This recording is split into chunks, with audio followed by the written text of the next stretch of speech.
This is Paul McGuire. One thing I want to encourage you about and remind you about is that whenever a nation or a society, a community or a state or a family, whatever, faces the kind of intense trials that we're facing in the United States and around the world due to the coronavirus, things that people took for granted, like food, like supermarkets, like pharmacies, like toilet paper, like all kinds of things. Now, a lot of people, according to many psychological studies, there's a lot of people who are experiencing very high anxiety, depression, episodes of bipolar. They're stressed out. Not everybody is as happy as their public projection of their face. People are stressed out and are hurting. And you know what? The key, though, is you have to be prayed up. If you're walking under the anointing of the Holy Spirit, and you sense the grace of the Lord on you, and you sense the presence of the Lord on you, then what you might do is just float some little icebreaker, not something stupid, just something really subtle, and to see if somebody in your path, maybe a neighbor or whatever, that you sense needs ministering to, will pick up on it. And you don't force it. I don't believe in forcing people into being ministered. But you float out kind of a tester to see if they pick it up. You just feel the waters. Are they open? Or are they in a bad mood or whatever? And the Lord will show you step by step. And if the Lord wants you to talk to somebody, you don't have to lead them to Christ. The Lord, Christians have this obsession that, I have to lead somebody to Christ. No, you simply have to be available to shine the light and lead them to Christ. That may mean doing the pre-evangelism work, rushing and manipulating people to force them to say a sinner's prayer. Turns off a lot of people. Your job may be just to prepare and somebody else comes along. You just be real, and you don't put on airs, and you pray, and you don't push it. You don't force somebody. And it's amazing that if you follow the Holy Spirit and you don't force an agenda, sometimes the Lord will use you to encourage you.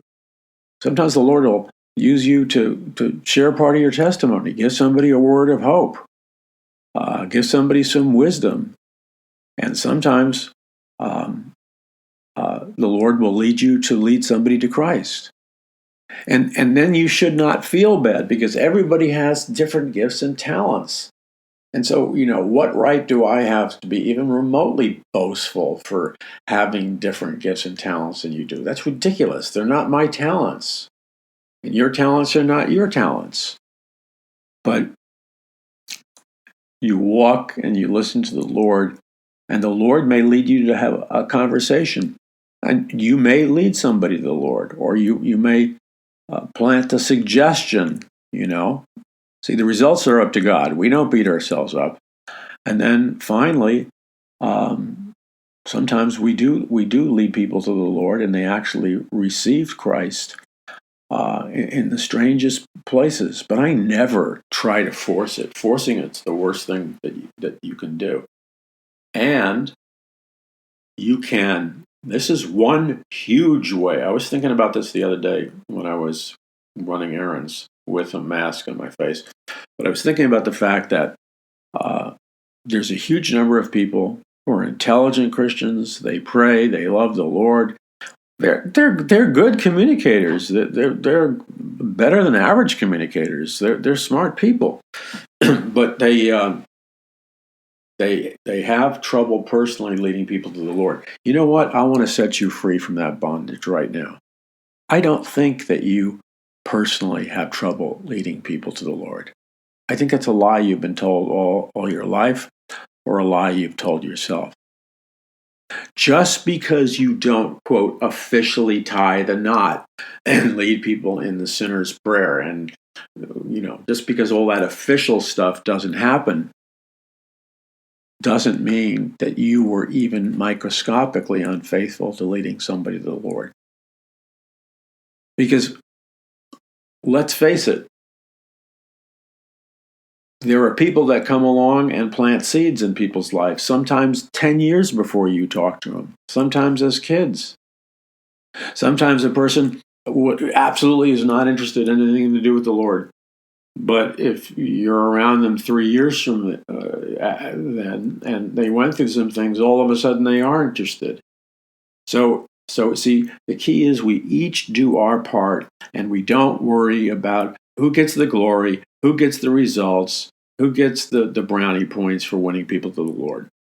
It's just as valuable to plant those pre-evangelism seeds of hope as it is to do the actual leading people to the Lord. One way a lot of people can lead people to the Lord, and this is very simple, and people underestimate it. When your personality, your network of friends, your social media, your YouTube, your Facebook, whatever you use, when you send the links of programs like this and videos like the ones we produce on Para or our Roku channel, or these Paul McGuire Report radio programs, or our video documentaries, or the articles we have, we publish and generate so much social media content. When you take it upon yourself, I was thinking about this, and it's like, it's good to ask the Lord, who I should send this to, that this might help or whatever. But I would take it a step further. I think the way I'm going to pray, because I pray this for myself, is not, Lord, should I do this? Because I already know the Lord wants me to do it. So I'm kind of lying to the Lord by saying, Lord, should I do this, this, and that? I mean, that might be applicable if you're in a very, very delicate thing with a corporation, and there's conflicting religious beliefs, and there's a political dynamic, and all kinds of landmines you could step on.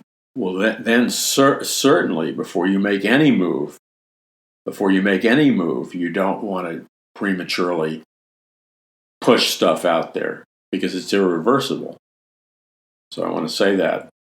But just in the course of conversation or whatever, encouraging people to tune into this Paul McGuire radio program by sharing it with them on your cell phone or your laptop, sharing them the Roku channel, sharing them the articles, sharing them the prophetic emergency alert video reports, paying for their video documentary download on the Conquering the Matrix and Mass Awakening and Are You Ready? And these are hot videos, and they can teach people a lot. Just pay for it and send it to somebody.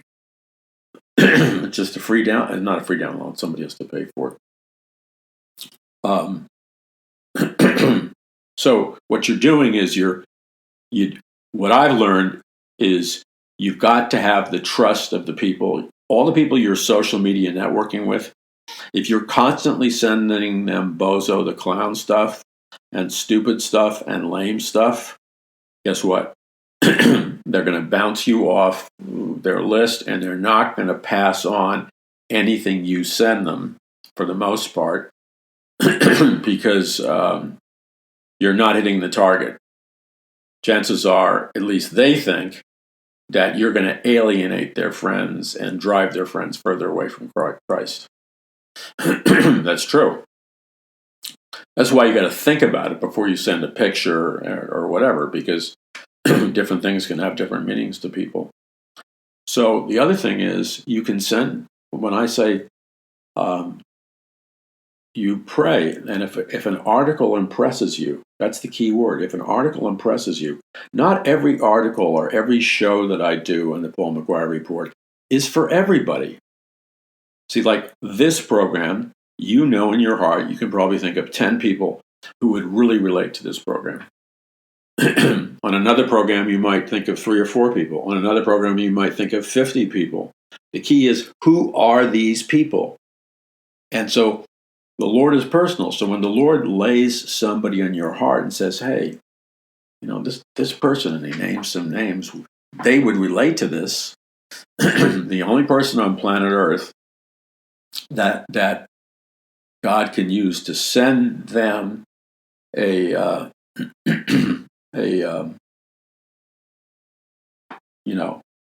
video or Paul McGuire Report that relates to them is that you send the link, okay, with a little note from you. Check this out. You'll like this, and give them a quick reason. Real quick.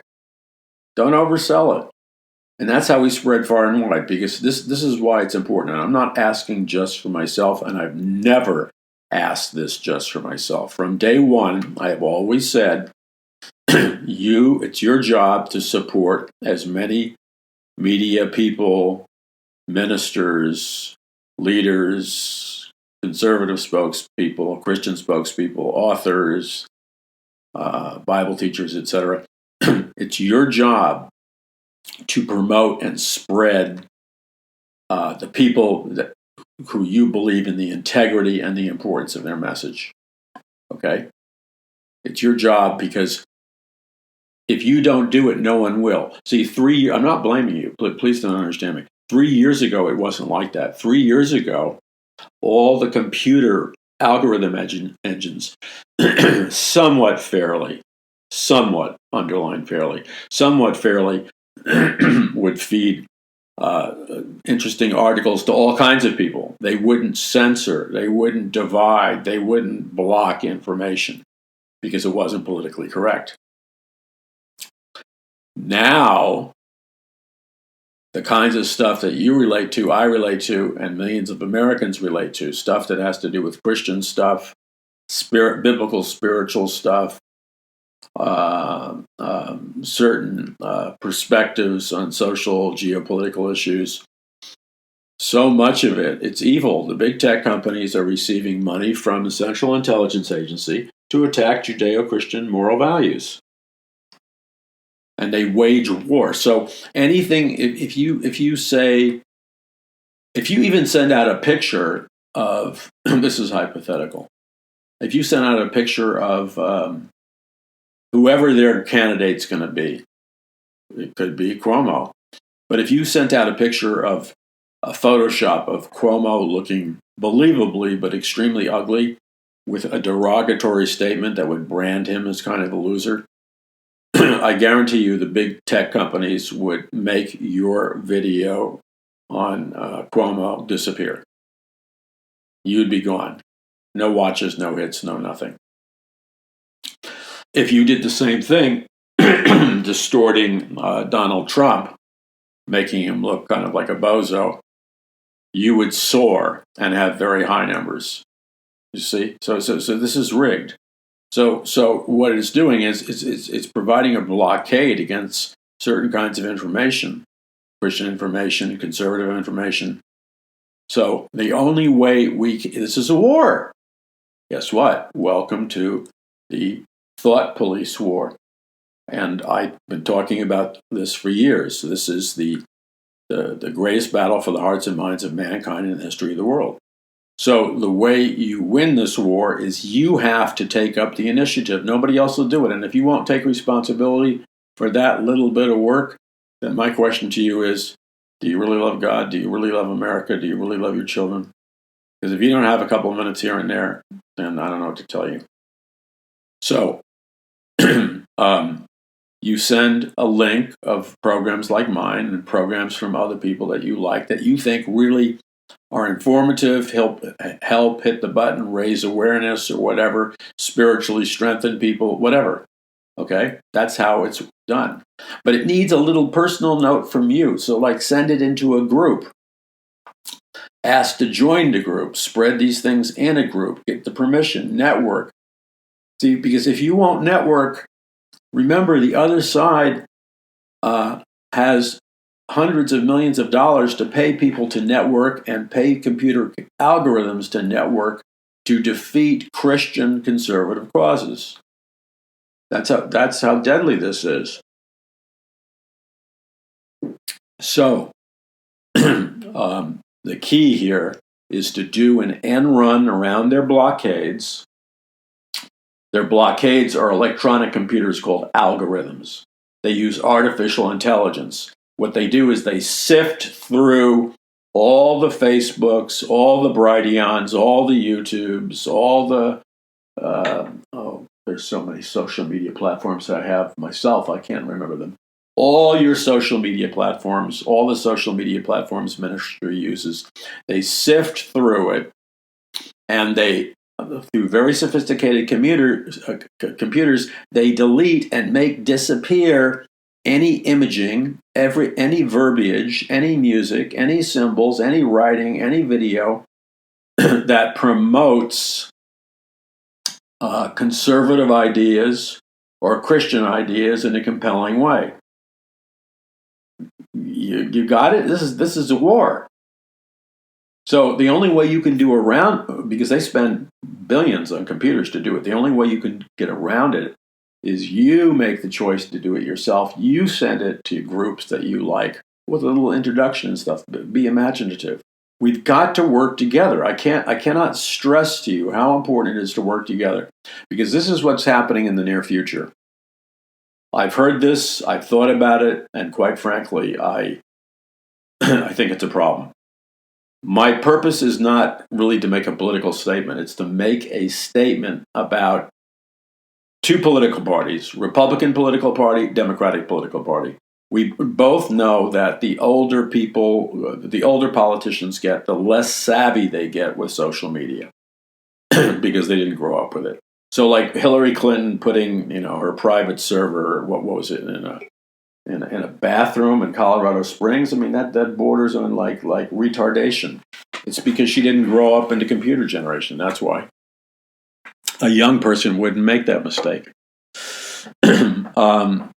A lot of the Republicans making similar mistakes, not being savvy and not knowing really how to work social media and the constant change in social media. Now, Trump is not the savviest overall social media entrepreneur, but he don't underestimate.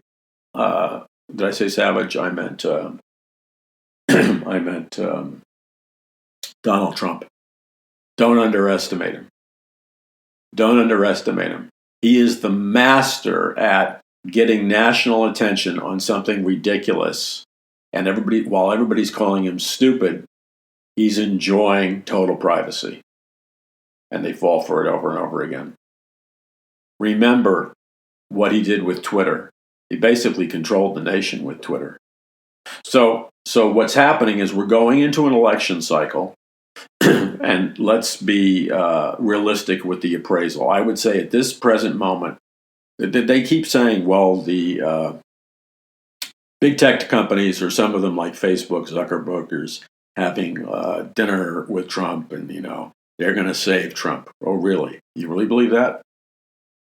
Even if Zuckerberg was in a deal with Trump, would Zuckerberg alone have the power to save Trump? No, you've got lots of other social media that's very, very powerful that doesn't like Trump, along with certain media and entertainers. So this warfare we're facing is a spiritual warfare, a 5G warfare, a psychological operations warfare, a social media algorithm, artificial intelligence warfare, and an old-fashioned mainstream media dying on the vine warfare. But this is what everyone's concerned about, and I don't think Trump and his advisors, due to their age category, really get it. They're all enamored about going on the Fox News Network. That's great. Fox News Network does some good things. But guess what? Trump did not win the last election because of Fox News Network. Fox News Network wasn't even for him. And when the day is done, don't be surprised if Fox News Network is not wholeheartedly for Trump once again. So to put all your eggs in the basket, as Donald Trump and many of the Republicans have done, to be totally for Fox News, and that's what's going to give you the victory, Fox News. That's very stupid. That's very, very, it's so stupid, I don't even want to say it's very stupid again. It's stupid beyond belief. You're ignoring the more powerful opinion, idea changers at work in our world. And that is the most powerful opinion makers and belief changers and political advocates in our world today are the big tech companies and social media, such as Facebook, such as Bing, such as Microsoft, such as Apple, such as Netflix, such as Amazon. And there was one I was missing that was huge. Such as, did I say YouTube? Yeah. Such as Google. I mean, on and on and on and on. The AOL. This is an interlocking hive mind Orwellian world brain. Okay, it interfaces. They all interface with one another. So when you look at AOL, you're looking at who was on Jimmy Kimmel the night before. You have these little blurbs in AOL which have a picture of the president looking like a loser and whoever they want looking like a winner. That's all I have to say. It's a subconscious impression. I think Trump is far more media savvy than most Republicans and many Democrats. But because of Trump's age category and demographic and that of many of his top advisors, they don't get the world of social media. And Trump has lost. He has amputated, let's say, both his legs, figuratively, so to speak, in communicating to his followers directly utilizing social media. Okay?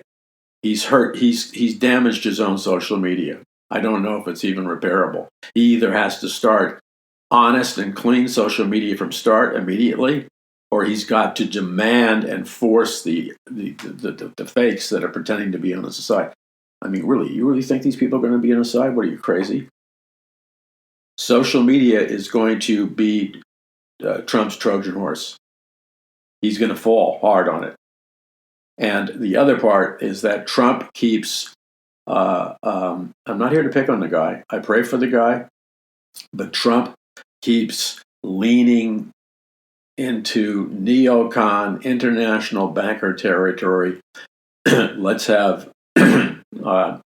national ID built around the coronavirus. Trump seems to be making a deal for like a little bit of a totalitarian police state as kind of a trade-off it looks like he's making a trade-off, like he's making a deal, the art of the deal to save his skin. The other thing is this doctor, whatever his name is, I can never pronounce his name, Colucci, forgive me. Is he really on his side? I don't know. I've heard from people, I have not seen it, so I have not witnessed it, that this doctor is laughing when Trump's speaking. If that is the case, and I have not seen it myself, but if that's the case, Trump have to have the courage to fire somebody like that. And then the other thing is Trump is relying on the globalist, universal health care, Bill Gates, euthanasia mindset, Planned Parenthood, Agenda 2030. He's tapped into that hive mind. He's plugged into that world brain. And he's trying to make his decisions from the point of view and perspective of people who are have an emotional contagion with excessive population growth, 5G killing immune systems, 5G potentially. I didn't say it was, but is it potentially a trigger to the immune system? What is this virus? What is this virus? Serious questions aren't being asked. is this a biological warfare virus that escaped from a lab? Okay, let's say it's not. Whether it is or isn't, it's behaving with incredible aggressiveness. So let's just fight it as if it was, with everything we got, rather than being caught with our pants down. I see too much of a laissez-faire attitude in this fight against the virus. Too many people being exposing the people with compromised immune systems. Why did it take several weeks after you had all these young people and young adults running around thinking they were immune, yet they were potent carriers to the virus to those who were not immune? The same with all the people in the grocery stores and these supermarkets. The economic backlash, anybody who's thinking out of the box right now recognizes just about every form of employment on planet Earth. Not every form, but a huge percentage of the various types of jobs are all reliant on facing a customer, exchanging something with your hands, filling something out with a pen, getting a box. I mean, Uber, whatever. So I'm making a prediction. When I say I make a prediction, it's not out of the vanity of proclaiming myself a prophet, because I don't claim myself to be a prophet. I'm making a scientific prediction, a statistical prediction, based on scientific data, God-given intuition. I'm not going to succumb to the vanity of saying, God supernaturally told me. I'm a prophet, God supernaturally. Because how can you argue a guy with that like that? If somebody plays that card on you, what are you going to say? Oh, well, I can't disagree with God. And this is the beginning of the theological flaw of the Catholic Church. They made the Pope the God on earth. The Protestants are going to do the same thing. They got to watch it. It's a slippery slope with this prophet stuff and this apostle stuff. I'm not saying it isn't necessary to have spiritual and supernatural organization. I'm not saying that God doesn't supernaturally organize his church and confer on different people different anointings and different gifts, because he does. But simply saying that it, not for the sake of legalism, but there needs to be a certain reining in to a degree. To a degree. Not quenching the spirit, to a degree, reining it in. So, the challenge before us is this could go on for like a year with these second wave things. Based on what I've studied with the science, the research, the data, I don't claim to be a medical researcher. I don't claim to be a doctor. This is my opinion as a Bible teacher, a teacher of Bible prophecy, a researcher in science and other areas, as well as economics. I can't, and since I'm not making a prediction, because I think that's dishonest, especially when your predictions don't come true, it is my hypothesis that we are going to develop an antidote for this coronavirus relatively quickly. That's my hypothesis. And that that the center of the treatment may very well be built around this current coronavirus treatment. In addition, the testing of people who have developed antibodies after being exposed with coronavirus provide a potent pool of resources for us to fight the coronavirus. Now, where I am concerned, I think, making precise dates. Are we talking about 6 months from now or a year from now? There are variables that I think make it impossible to say it's going to be 6 months or a year. It could be longer. It could be quicker. It depends how quickly the viability of these antibiotics are harnessed and how quickly this other stuff is implemented and how quickly the new N95 masks and the sterilization stuff and the gloves and militant social distancing. And I have not heard anything about, ionized air and stuff, which sterilizes the air, as if that's not true. There are much more powerful sterilization agents, and there are immune system builders that you can take with shots and nutrients. These immune system builders do not guarantee 100% that you're not going to catch the coronavirus, but they overall, by whatever statistical level, boost your immune system. The more your immune system is boosted, and you can check with your medical doctor about it, but in most cases, the stronger your immune system is, the more likely you're going to resist the coronavirus. So I don't have this, at least regarding the coronavirus, I don't have this end of the world morbidity. I could see a year, a half a year, 2 years. I don't know. I'm suspecting it would be less time. And my optimism is not based on super spirituality. When I saw the girl get out of the church today, it was a large church, talking to the big time network reporter in an incoherent way about how she went to church and wasn't she bothered by sitting close next to everybody in the church. And the pastors told us to come to church. Therefore, they all came to church. And she said she's not going to get it because the blood of Jesus cleanses her from all sin. Okay, I believe the blood of Jesus cleanses us from all sin.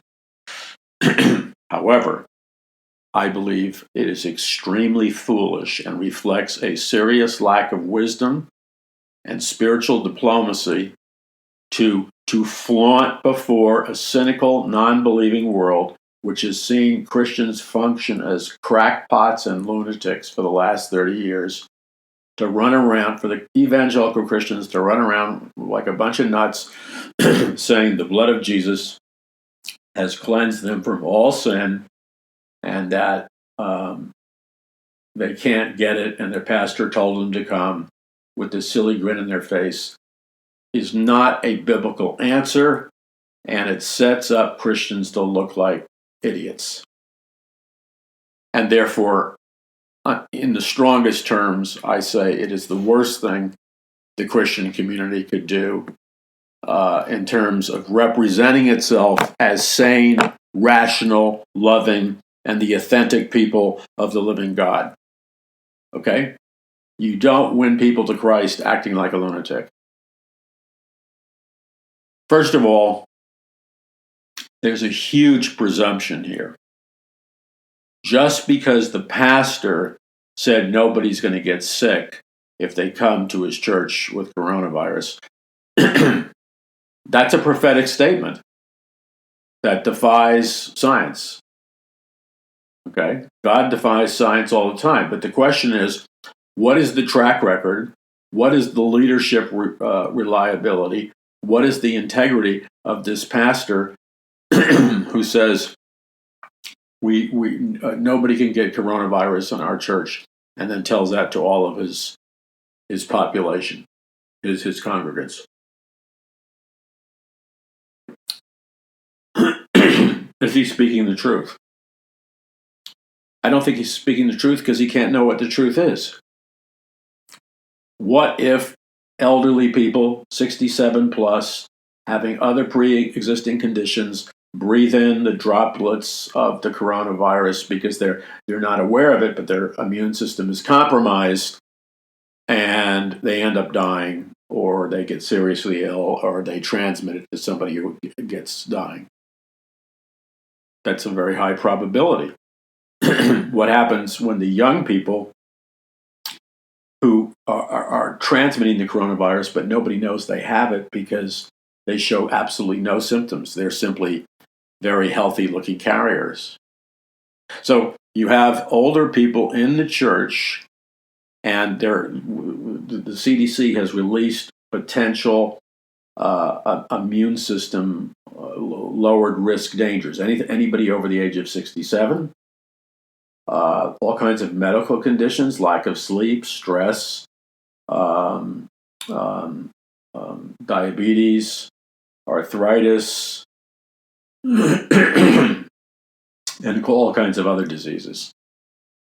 Not to mention certain kinds of autoimmune diseases, depending upon how strong they are. So if you have a pre-existing condition, so like hepatitis, I mean, there's a huge list of serious preconditions. So people don't go around telling the other church members what their preconditions are.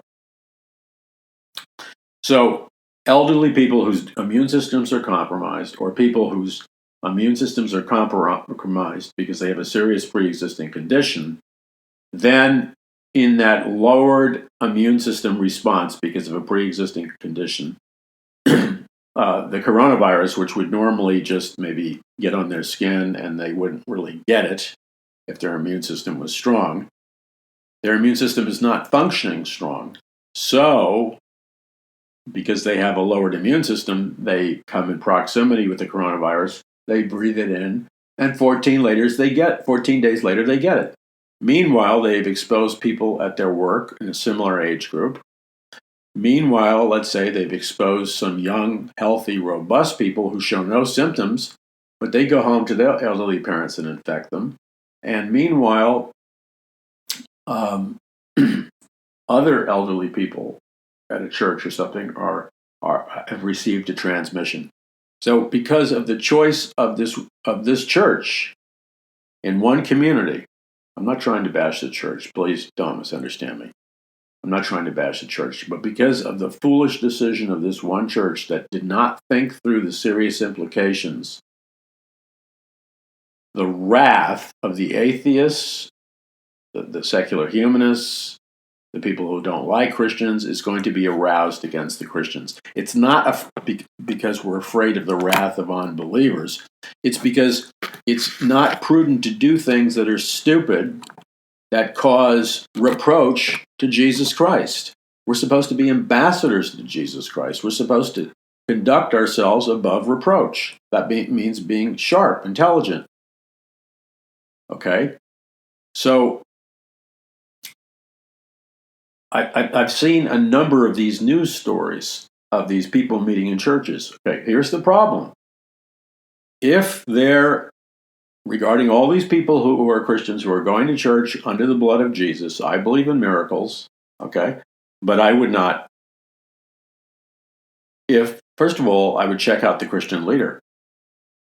It's going to tell me a lot about his prophetic or lack of prophetic giftings, the integrity of his character and his prophecies over a period of 40 years will tell you whether he's for real or not. Jack Hayford was for real. He didn't say things like this. So,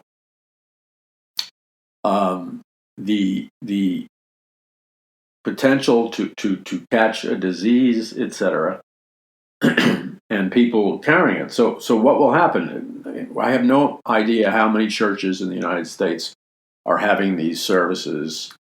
And one guy was intelligent. There was social distancing. There was all kinds of sanitary measures. So in that case, there was no difference between him and a Ralph's. It's the other guy who just jammed everybody in. How many churches are just jamming people in? Okay, because this is what will be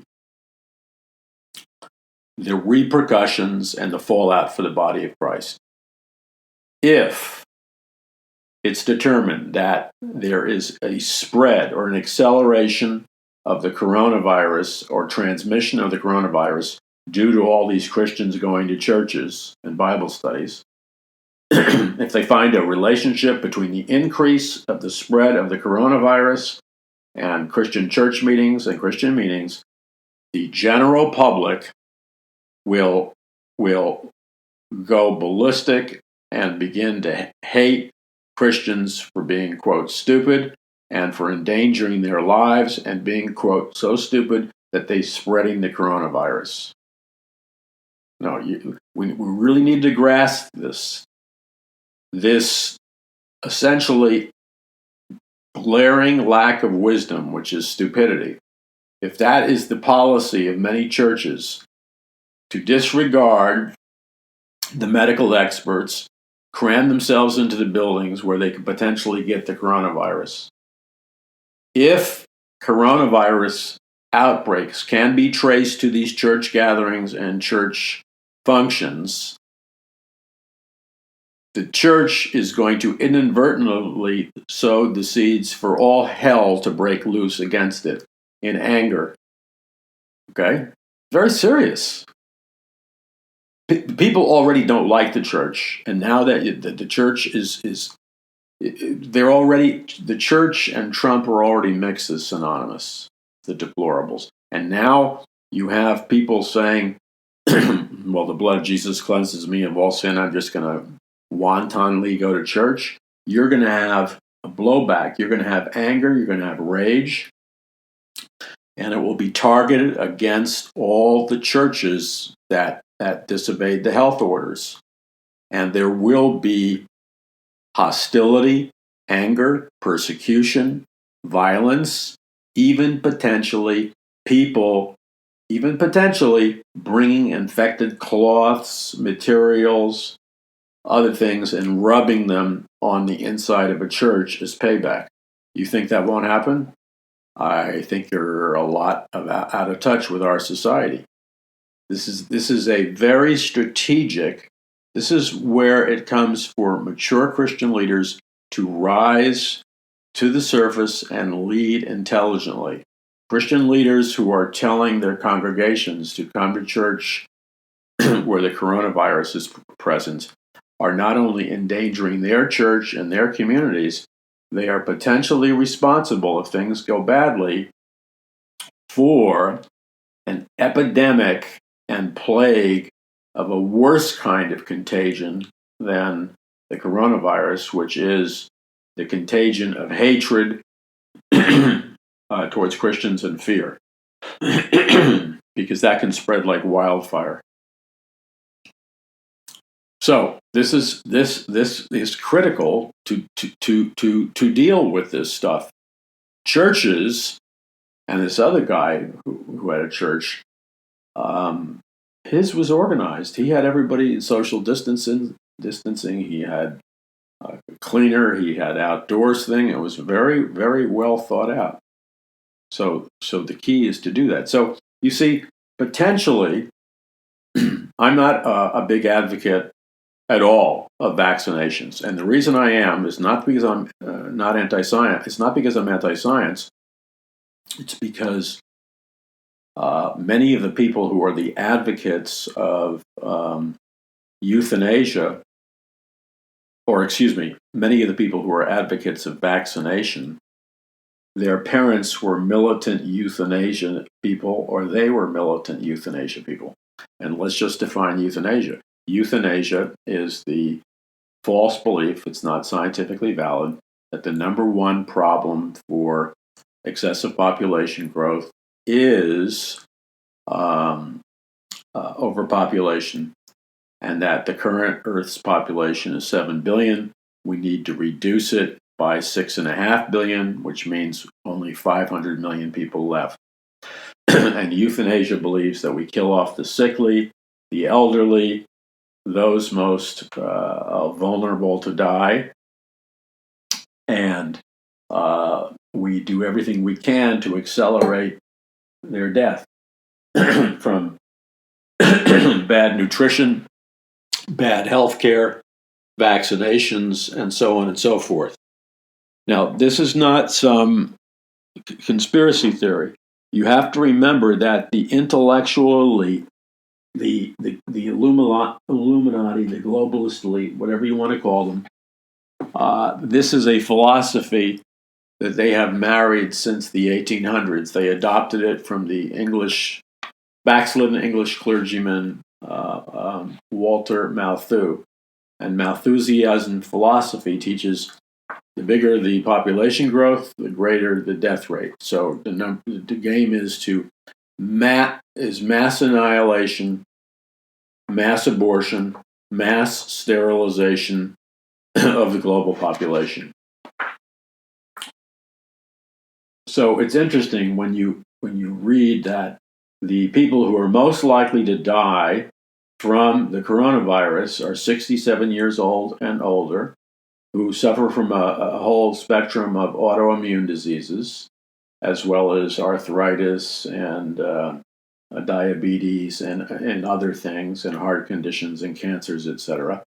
In other words, people who have outlived their most productive years and are now sliding into their 70s, from a purely utilitarian standpoint, are not the most desirable group in society because they've done their work. Now get out of the way, old man, old woman, and let's have new workers. That wouldn't sound so terrible, except that look who the coronavirus is targeting. It's targeting older people of retirement age. They have the greatest, they have the lesser immunity to it. So it's almost like it's a designer virus designed to target people that are considered obsolete in a materialistic, computerized, cyborg, artificially intelligent society. Let me read you something here. That's very important. I want to read this to you.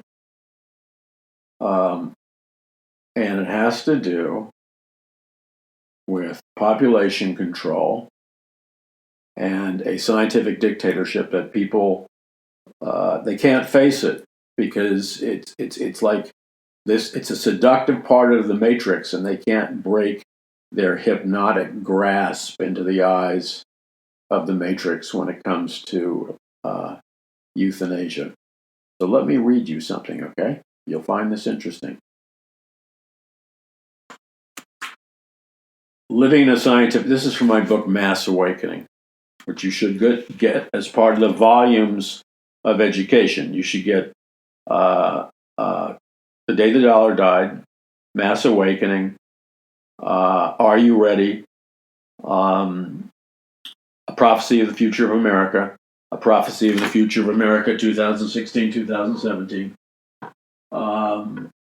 Conquering the Matrix, The Warning, and Are You Ready for the Microchip? And The Greatest Battle for the Hearts and Minds of Mankind in the History of the World. And there's more books, but if you were to take those books and put them in every church, in fact, if you got those books and didn't allow your pastor to con you, but if you got those books and put them in order and have the librarian put volume 1, 2, 3, so people can see it's a body of study. These are not separate books. And you bought them for a whole bunch of churches and youth groups where they would actually read them, not where they're going to go get lost and play Nintendo in the back of the room. If you had a entertaining, engaging, basically open-minded student, woman, man, teacher, to teach this body of books, because it's all written in contemporary language. I mean, I talk about Captain America, X-Men, everything else. You would raise up in a short period of time a Christian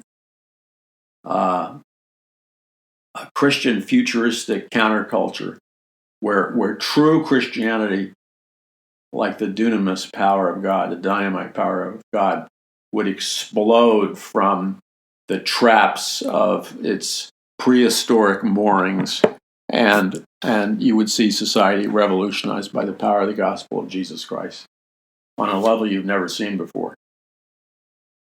So I want to read you, because you see, Christians and Christian leaders and Christian seminary heads and Christian professors, they all are specialists for the most part in in tiny fields of study, okay, in select microcosm fields of study. Now, I was harshly criticized for that when I was a young author, living up in the Hollywood Hills, producing independent science fiction movies and writing my first series of books, all of which got published. But I had a nasty publisher. There's nothing worse than a publisher who secretly wants to be an author but has never been able to be an author.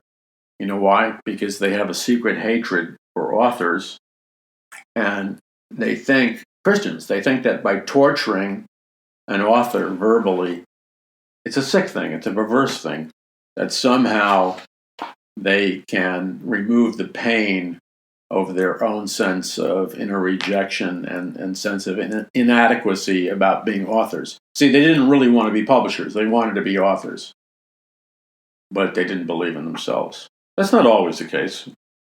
So this big Christian publishing company that used to handle Dr. Francis Schaeffer, they received my manuscript. They returned it, in which basically they used it for, sorry to be blunt, they did the equivalent of using my manuscript as toilet paper. And I received, whenever you get a creative critique by a publisher or an editor, it's always because they're frustrated writers, and so they write these long critiques, which is their method of writing, and they use their creativity by cruelly attacking you. Doesn't mean they don't have some valid things to say. They do, but they go way overboard. So the editor accidentally sends me like a 4-page memo, which is supposed to go to the other head publisher and editor. It wasn't supposed to go to me, because I'm good friends with Francis Schaeffer, the son of Frankie Schaeffer, close with Edith Schaeffer, and the Schaeffers are their bread and butter. They're the main authors of this publishing company. And so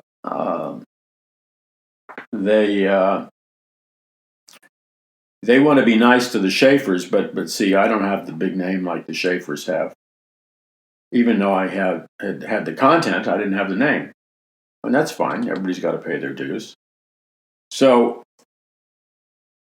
this guy sadistically ripped me to shreds and my book to shreds. It basically said, I'm paraphrasing, it's way, way back. He said that my problem is McGuire takes on too many subjects. He needs to focus in on 1 or 2 subjects instead of focusing in on a wide spectrum of subjects. And then more criticisms about how I take on too much to chew and I need to paint within the little boxes or whatever. And then a couple of personal, let's see, I'm a loose cannon, or I'm a loose thermonuclear weapon. Because I would see, remember, this was in the days before Trump. So I'm not using Trump as the example of the virtuous Christian.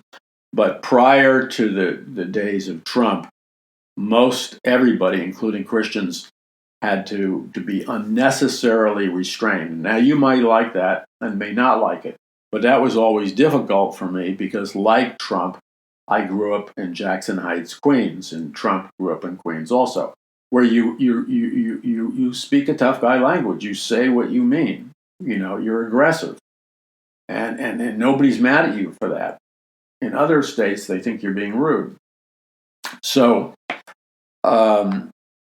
these guys ripped me apart mainly because I took on too many subjects, and they didn't like me. But the real reason they didn't like me was not that my book was written bad, because the book was actually the foreword was written by Francis Schaeffer, but they didn't like me because how dare I come near the royal territory of the Schaeffer family. That they wanted to do that as writers, but they didn't have enough confidence in themselves. Anyway, Uh, it's like when you're climbing up. May I say this to those of you that have a dream and they're climbing up to get your dream? That's the way you're going to be treated like that more than you're not. There's something about human nature which is inherently jealous about somebody else succeeding. And for some reason, there's a lot of people who take a perverse delight in insulting you, mocking you, or trying to belittle you. So the point that I'm trying to make is that Schaeffer, I was saying the same thing Schaeffer was saying, but I was using I was using intellectual language, but I was reaching scientific language, science fiction language, contemporary language. Because the one mistake I felt Schaeffer made, and that's was that he spoke only to the highly literate. And as we move past the post-literate age, you have to speak in a style that's intellectual, but a style that's fast-moving, artistic, and grabs you. So let me read something, because this is what we're really fighting against, and this is why these publishers, and it's fine, it's over. I forgot about it years ago. But instead of fighting me, their goal, I mean, they're talented guys. They demonstrated their talent in the way they insulted me. Why not keep your eye on the tiger and defeat the real enemy? So this is what is said by the planners, the intellectual elite planners of our world in the 1950s, and in the year 2000, and so on and so forth. 1952, okay? I want to read you what Bertrand Russell, the Fabian socialist, intellectual planner of the New World Order, said, okay? In 1952. Bertrand Russell said, America, Europe, Russia, China, and the majority of the nations of the world are now controlled by covert forms of scientific social engineering, and the majority of the people have absolutely no clue that they are living, thinking, and behaving as a result of scientific conditioning. Think about that. You think the average pastor has any clue as to what? I'm not going to read it again. You can rewind the tape. Do you think the average Christian pastor, the average Christian seminarian, Bible teacher, men's meeting, do you think they have any clue whatsoever that we've been in this world since 1952? Here, I'm going to read it again. Because this is reality. You can pretend it's not, but it's reality. From Bertrand Russell. America, Europe, Russia, China, and the majority of the nations of the world are now controlled by covert forms of scientific social engineering, and the majority of the people have absolutely no clue that they are living, thinking, and behaving as a result of scientific conditioning. In 1952, another Fabian socialist, Bertrand Russell, said, let's see. I think the subject which will be of most importance politically is mass psychology. Mass psychology is, scientifically speaking, not a very advanced study. This study is immensely useful to practical men, whether they wish to become rich or to acquire the government. It is, of course, as a science founded upon individual psychology. But hitherto it has employed rule of thumb methods which are based upon a kind of intuitive common sense. Its importance has been enormously increased by the growth of modern methods of propaganda. Of these, the most influential is what is called education. Religion apart, though a diminishing one, the press, the cinema, and the radio play an increasing part. Now, let me read you this again, okay? Bertrand Russell, one of the most brilliant intellectuals, militant atheist, a huge planner of the New World Order and a globally controlled society by a scientific elite. All right. So he's talking, and what he's saying is that that the masses have no idea that they're under the spell of mass psychology. Okay, and that they have no idea that they are under the influence right now, that they're under the influence of very powerful methods of scientific propaganda. And then he says, of the most influential kinds of propaganda is what is called education. Religion plays a part, though a diminishing one. The press, the cinema, and the radio play an increasing part. So what is he saying? He's saying that our society is basically under mind control. They're basically under modern methods of propaganda, and the main disseminator of modern methods of propaganda is the public educational system, the school system, which goes K through PhD, if you want it, kindergarten, or actually nursery school through. So you're brainwashed from then on. He wasn't exaggerating. He wasn't joking. He said Russell, who was an ardent atheist and promoter of a one world government, emphasized that mass psychology would be employed to condition people. Then it talks about the need to create a black plague every once in a while to get rid of overpopulation. So can you think about that?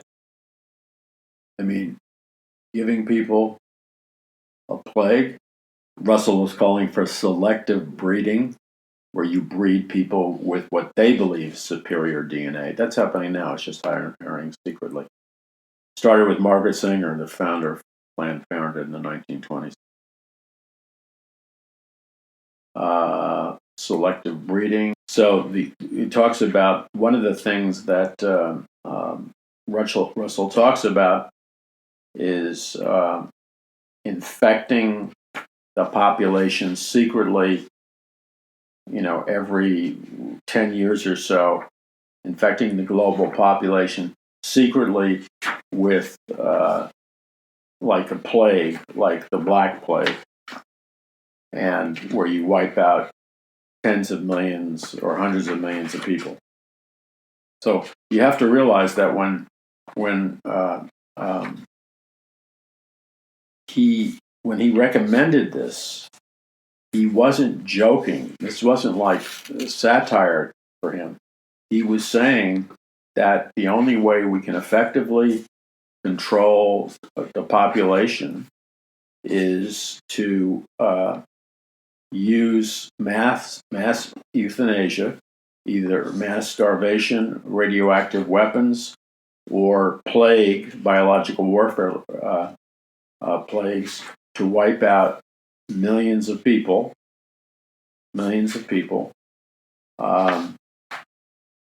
And he was saying this in the 1950s. And not only was he saying it, many of the Fabian socialists were saying it, like H.G. Wells. So his focal point is these people, instead of being arrested, most people would be arrested for writing down what their criminal intent was, how they planned to do it, etc. These people, nothing ever happens to them, but they call for how they're going to use a black plague to destroy millions of people and dominate planet Earth. So very disturbing, and it's something that we need to realize with the coronavirus. It's one thing to jump to conclusions. It's another thing to walk around like half blind, and we don't want to walk around half blind. we want to walk around intelligent. Oh, there's so much more to talk, and I need to stop this. But I do want to mention this, because this is in my book, Mass Awakening by Paul McGuire. Chapter 10, Alien Invasion, a mass event that will produce a global government. And in this chapter in my book, I talk about aliens, UFOs, Operation Bluebeam. I talk about the Princeton Radio Propaganda Project, where Henry Cantrell and the Invasion from Mars study, a study in the psychology of panic from Princeton University. And they used Orson Welles, who got up on the radio waves and pretended that we were being invaded by Martian invaders. And it was a psychological study in mass hysteria, and it changed the direction of a nation in just hours. Now, what we need to understand is that Invaders from Mars was not just some cutesy release of a radio drama on a national radio program. It was produced by professional propaganda scientists at the University of Princeton, which had a propaganda science department. And it was where they did studies in generating hysteria and panic through radio. So, for example, in page 239 of my book, Mass Awakening, I write, the Princeton University Radio Project, under supervision of psychologist Dr. Paul F. Lazarsfeld, Frank Stanton, later head of CBS, Dr. Hadley Cantrell, hired Orson Welles to adapt H.G. Wells' fiction book, The War of the Worlds, for radio in order to study the behavior of citizens under panic conditions. War of the Worlds was heard by 6 million people, 1,700,000 of whom believed in a Martian invasion, and 1,200,000 of whom were frightened enough to take action, either by running away or by preparing to fight the invaders. Later, Dr. Cantrell wrote his paper entitled The Invasion from Mars, A Study in the Psychology of Panic. Cantrell's study examined the power of the radio broadcast and media and its effects upon the population under the direct influence of fear, which later was adapted by the Massachusetts Institute of Technology Project Operation and NASA's Project Operation Bluebeam, where you use EMF waves to project visual hallucinations to people through giant holographic images and other technologies that could artificially stimulate an alien invasion in the sky, even though it doesn't exist. So, when you see this data, when you see this coronavirus, one has to ask the question. I mean, clearly people are being infected by something. So to say there's no coronavirus, I think is rather ridiculous. There is a coronavirus. People are getting sick, and it's spreading. But to what degree is it being used as a psyops weapon? To what degree? And perhaps we'll never know. In any case, we better pray for our nation. For our fight is not against flesh and blood, but against the principalities and powers, against the dark unseen forces of wickedness in heavenly places. God bless you. This is Paul McGuire. Visit paulmcguire.us. Spread this far and wide. And remember, Jesus is Lord, and he told us that the signs of the times were coming, and he's going to deliver us. Rejoice. Again, I say rejoice, for your redemption draweth nigh.